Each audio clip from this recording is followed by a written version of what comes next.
I don't know who needs to hear this, but if you are mooching off of your parents and you are a grown-ass adult, that is embarrassing. And unless you're rich, right? If your parents are insanely wealthy and they just hand you their family business on a platter, they've got $1 million saved up for you in a trust fund for the day that you turn 18, they pay your way through college, they buy you your first home. Unless you're rich, you're a fucking loser. But you know, if it's me, somebody who moved back in with his parents a couple years ago and has been living there rent free so that I could save up thousands and thousands of dollars to buy my first home as a single person all by myself with absolutely no support and no grants, yes, I did that, then I'm a loser, right? I paid my way through college. I went into debt for college. I paid for my own car.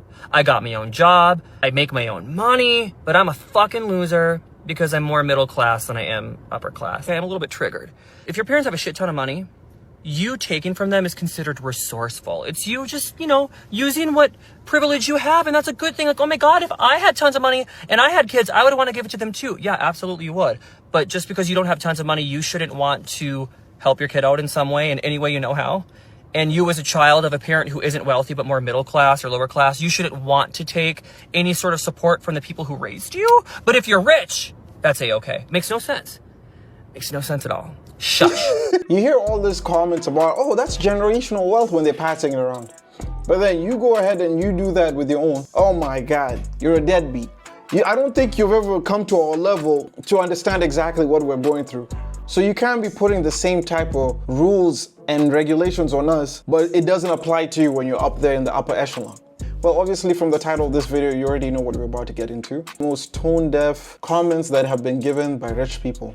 And we're gonna be watching a couple of them because some of them are gonna knock your socks off. And by the way, I don't want anyone to watch these videos and think that, hey, I'm here hating on rich people, here bashing them, but I'm just more or less reacting to some of the ones that are completely out of touch with reality. It has always been quite affordable, and it tends to be a great destination when consumers are under pressure. So some of the things that we're doing is first messaging. We got to reach the consumer where they are.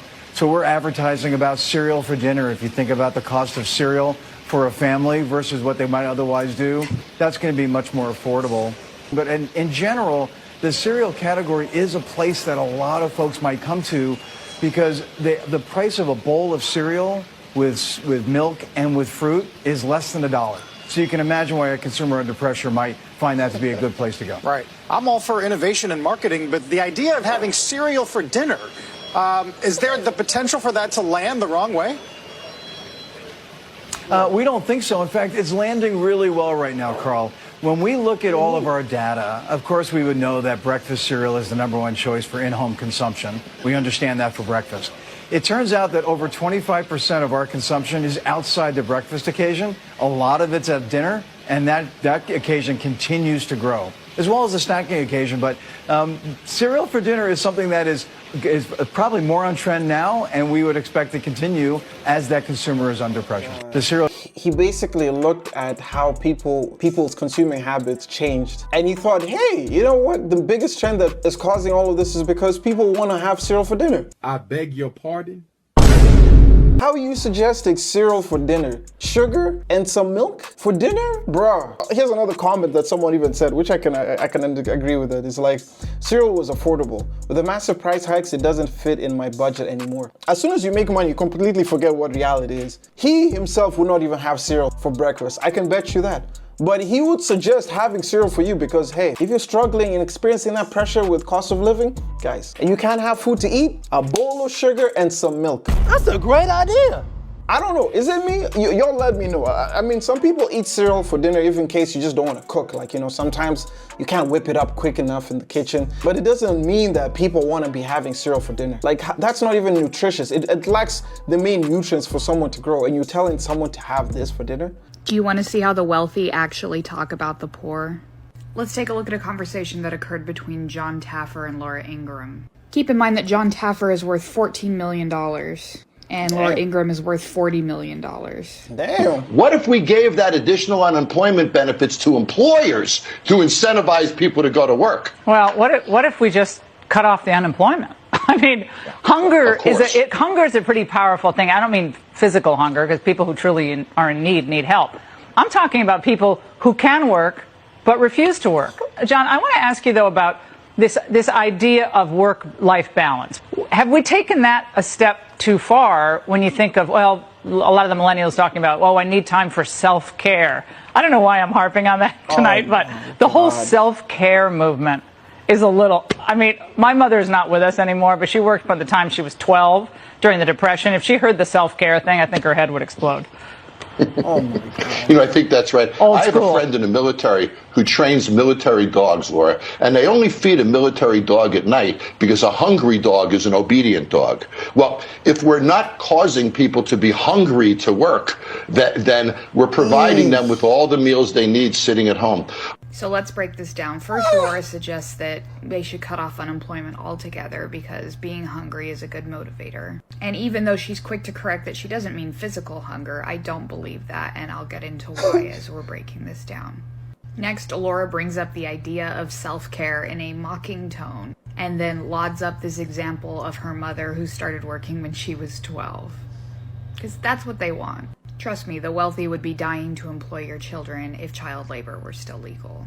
Not to mention that the idea that you should take care of yourself to them is laughable. You exist to work. Didn't you get the memo? And next, John Taffer talks about how when you train military dogs, you have to keep them physically hungry, and compares the poor to dogs who should be allowed to starve so that they'll go out and work. Which is why I don't believe Laura Ingram's statement that she's not talking about physical hunger. And this whole conversation is predicated on this idea that Laura put out at the beginning of this clip saying that, well, you know, people who can work but don't. It's just this fake idea that people have been putting out there for decades that the majority of people on unemployment or on welfare are people that are completely capable of working but choose not to. Even though the standards for qualifying for unemployment are incredibly high. These wealthy people don't give a crap about you and would rather see you starve to death if you're not able to work toward their bottom line. We need to stop protecting them. We need to stop defending them. And we need to stop voting against our own best interests to further their wealth. You know, even the thing about unemployment is that, I don't know how it is in America or other places, but I know in Canada, for unemployment, you have to be working a certain amount of time to be qualified for it. And it doesn't cover your entire pay. Like, you're not going to just get your full amount of money from unemployment. Secondly, it's only limited for, I think, some places like 1 year. And then third is, if you happen to quit your job, you're not even eligible to the unemployment benefits. So you're just paying into a system that will eventually not pay you back when you do choose to quit your job. This is crazy. And the fact that they said that live on CNN, is it that we've completely forgotten how to become human? Like, we don't care about people anymore, that we're actually suggesting this? That's what we're meant to do in this world. Just come here, slave away for you plutocrats. Essentially just give everything we got and then just go back into the graveyard. I'm not even surprised at this point. Sometimes you're just out of touch with reality. You would say anything, especially when you're that wealthy. This video right here shows exactly how out of touch rich people and CEOs really are. Merry Christmas to YouTube. And all you poor fuckers out there, you know, and we're going to show, that's pan down, move a little, move. That's what Christmas is supposed to look like, you poor fucks. Jeez. And if it doesn't look like it, there's about 300 presents here. If something ain't right, if your Christmas doesn't look like this. Now, at its most basic principle, I have nothing against people that are rich, but what I do have something against is that most of them seem to forget how they got there. And most of them got there on the backs of our hard work. Now, I don't know much about this guy. Apparently, back in the 80s, he was president of Great Western Resources, and I don't see where he's been a CEO since then, but he has plenty of CEO friends, I'm sure. And they definitely don't pay us enough to be able to come and make a video talking like this. On average, an individual needs $96,500 for comfort living in a major U.S. city. And that's just for a single person, a family, $235,000. In 6 cities, in 6 of the largest cities, a family needs to make over $300,000 to raise 2 kids comfortably in those cities. But they don't pay us enough to live comfortably. The average salary in the United States is $63,795. And only 34% of American households make over $100,000 a year. Of that number, only 15% of those people make over $115,000. Now, I'm going to work my ass off because it's on me to provide for my family, but you tell me, sir, you and all your rich CEO friends, you tell me how 70% of Americans are supposed to live even 1% close to this lifestyle that you're talking about when you and your friends don't pay us enough to do so. The average CEO does not give the average American a salary enough to even not live paycheck to paycheck, so videos like this are a slap in the face to, again, 70% of Americans. You CEOs are straight up out of touch and don't care. Very sad. You know, the love of money is the key to all evil. And unfortunately, it's really showing its true colors. Like he said, we're not against rich people. Like, you can be rich, bro, but the ones who seem to, you know, attain that type of wealth and give feedback and comments about how everyone else is doing tend to be very tone deaf about what they're saying. Do this in your head, you probably can. If you're making $20 an hour to work at a fast food restaurant, right? Is that six figures? Are you making? No. 40 grand. 50 is just 2 exits and add a few zeros. Okay, so 40K a year. Okay, full time. 40K a year. Yeah. So, and then if your husband or wife is also there, you're making $100,000 as a family. Sure. Both working at McDonald's. 80 grand. That is okay. That's crazy.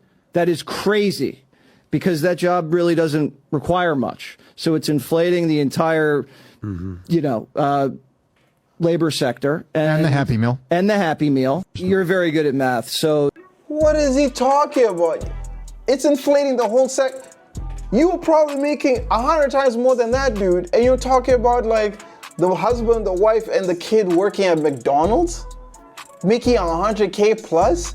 So everyone should just be a McDonald's worker at this point, just to get a 6-figure salary. Are you serious? This is what we've resorted as human beings to do, just to work at McDonald's and give you a Happy Meal. That's what's inflating the cost of goods. We were reading the comment section. This man can't do simple math, but we're expected to believe he understands the economy. So disconnected, he can't do simple math. I agree with this guy. So taxes, 40K a year means you actually see about 27 in your pocket. In fact, that's actually a great point. There was another person who did the math on this, which will put this all together really well. If you're making $20 an hour to work at a fast food restaurant, right? Is that 6 figures? Are you making? No, Jesse. It's actually $40,000, and after taxes, they're taking home $33,135. So the take-home pay is $2,761. And the average one-bedroom apartment in this country is $1,713 plus $200 for utilities. The average American is spending about $100 a week on groceries, so another $400 just to eat. So someone making $20 an hour in 2024 in the United States of America is left with $448 that they have to stretch for health insurance, car payment, car insurance, car maintenance, gas, cell phone, personal care, maybe child care, 401k, savings, miscellaneous, the list goes on. But we're talking about $20 for a fast food worker. Well, as of May 1st, 2024, ZipRecruiter said the entry-level college grads in the United States are making $23 an hour. So let's run the numbers for them. Their take-home pay would be $31.35 minus $17.13 for rent, $200 for utilities, $400 for groceries. And because they went to college, the average loan payment for a bachelor's degree is about $512. So a college graduate making $23 an hour in 2024 in this country is left with $310 to do for health insurance, car, and everything else that I listed. How are we supposed to depend on the economy on that dude? He doesn't even know what we go through. He thinks that we're making 100K with all 3 families working in one McDonald's restaurant. Wait a damn minute. My least favorite thing that rich people say is when they go, well, I just wish everyone could have all the money in the world so they could see it's not the key to happiness. It's like, yes, it is. Shut up. And it's like, I know maybe like you're not happy even though you're rich, but you're not happy because you're insane. And I think that happens a lot because a lot of people get rich because they're insane. And then they're like, oh, it doesn't fix the problems that exist in here. Yes, that's very true. But that's a you problem. That's not a life problem. Money fixes basically every single external issue in life. For them to sit there and, well, there's like more to me as a person. Then be poor, okay? Then choose poverty. Has anyone ever chosen poverty? No. It's because poverty sucks and we all know it. That's what's going on with millennials? But we don't have money. We grew up thinking that like money was going to be a thing we could have and none of us have it. That's like saying like there's this party that everybody wants to go to, that everyone would choose to go to if they got invited. And you're inside that party. And you're just like, well, the party's like not even that good. And we're just like, okay, then leave the party. Then come out here with us peasants. And you're just like, no, I mean no. Like, we all want to be in the party, all right? Just shut up and enjoy your wealth. I have to see the comments for this. Someone said money's everything after health. It's always millionaires and billionaires telling us money doesn't make you happy. Yeah, surprising enough, it's always them who tell us that it doesn't make you happy. Come here and join us. Come and join us here where we have bills to pay. We're always worrying about the cost of living. Then we take things on credit and pay it later. You know, come join us in this struggle and you'll see how fast you don't want to go back. like this one says 110% of my problems will be solved with like $75,000. Even this person is not even asking for that most amount of money. Literally, money does solve a lot of issues. I mean, I don't mean like mental issues, all that, what he mentioned is very true. You can't solve mental issues with money. But you can pay a therapist to help you overcome that. You can pay your bills. You can pay for better healthcare. You can pay to travel around the world. And you can pay and, do everything you want to do in life and not have to respond to anyone else who tells you otherwise. Like, what do you all talk about? And I remember when, was it Kylie Jenner who said something like that? And I'm so glad that her sister put it back to reality because it just didn't make any sense. Money ain't everything. No. But it is. But it's not. No, but it is. But it's not. But it is. But it's not. Okay. Coming from the billionaire herself. Exactly, coming from the billionaire. Because I don't understand, why would someone who has all that wealth tell you that this is not everything you want? It's like me buying a Porsche, a Ferrari, a big house, and I just tell you guys, you know what? Nah, it's not good, bro. Guys, you don't want these things. You don't want to have to worry about not paying a mortgage. Oh, you don't want to be driving a nice fancy car. You don't want to be traveling around the world. Guys, that's not what life is all about. That's not going to give you happiness. I knew you was lying.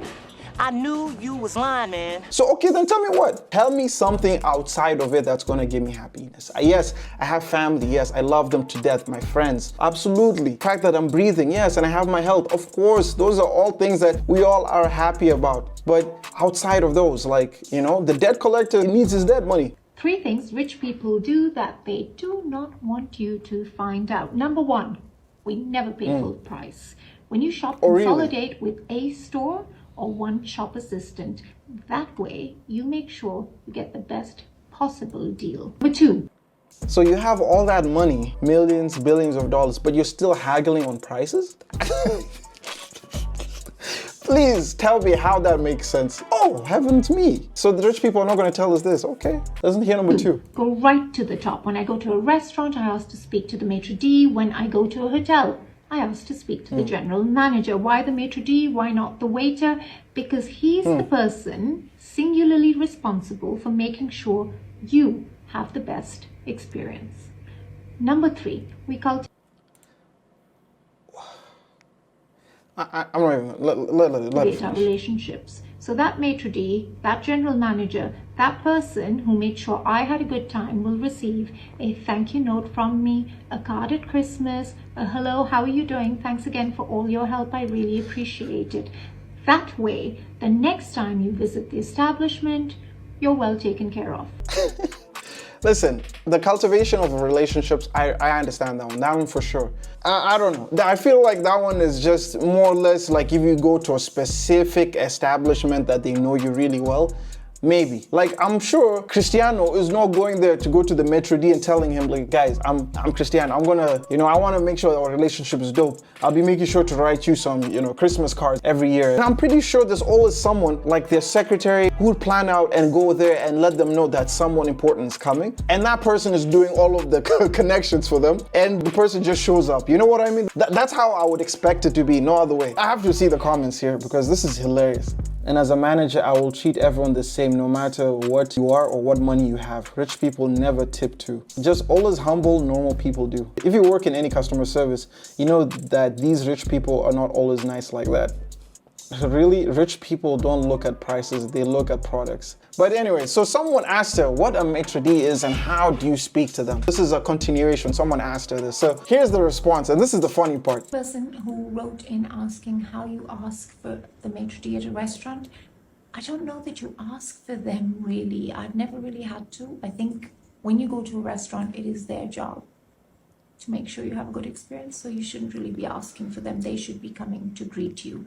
To the person who asked what you say to the maitre d', there isn't a secret language that you speak to them. You speak to them as you would to anyone on the bus, in a queue. Hey, how are you? How's your day been? Is this towards the end of your shift? Do you have a few hours to go? Has it been busy this Christmas? Just regular chat. Oh my God! Wow! Oh my God. I'm starting to think that maybe she doesn't live that lifestyle. Maybe she has this belief that she does, but she really doesn't in reality. Show me how long it takes you to order at a counter, and I will show you your bank account. Why? But I was at a counter, like one does, a coffee shop or something, and there's always a lady in front of you, right? And the lady in front of you takes 4 centuries to order a coffee and a muffin. What I realized very quickly is, if you want to get something done, you give it to a busy person, is the saying. That's why they say you should take somebody to dinner before you hire them, or take them out to lunch, see how they treat the staff. But I also think, see how quickly they make decisions. Because people who take forever to order when they stand in line, one, are really comfortable inconveniencing somebody else around them, which means they have limited self-awareness. Guys, maybe borderline narcissism. And then simultaneously, they're not very efficient at the things that don't really matter. That coffee order does not really matter. And so if we know we are here for a finite amount of time, why spend so much time on that as opposed to a walk, a sunset, etc.? You really didn't like this lady, did you? What are you talking about? You telling me I can't take my time to make an order? And if I do take my time on what I want, heavens forbid, I'm not a good decision maker. Because I'm supposed to do it chap. Let's see what the comments said, because I'm pretty sure it's not nice. She's describing a version of emotional intelligence that so many people lack. Are you flipping serious? What? Are you serious? I'm lacking emotional intelligence. This is why I'm saying people are so brain dead, giving some of the dumbest advice. Like, how are you siding with this advice? It's someone said people on a lot of these podcasts really think too highly of themselves. I agree. You would also take them out at the same amount of time when you're looking for an order at a coffee store. So what's the difference between me and the next lady? I couldn't argue exact opposite. People who have money are careful about decisions. They want to make the right decision always, even with coffee perhaps. And I feel like if you take your time, then it means that you're trying to make sure that you get what you really like instead of just getting whatever someone's pressuring you to do. If you just rush into it and then you get something that you don't like, then wasn't that one of the worst decisions you made? Someone says, wow, those are some really big assumptions. I don't know, man. So this was just some of the out of touch content that I had seen from on the internet, and I just had to show you all on this. Let me know what you all think down below. If you agree with some of them, if you disagree, leave your comments down below. But other than that, I hope I see you guys in the next video. Make sure you like, comment, and subscribe. But until the next one, peace.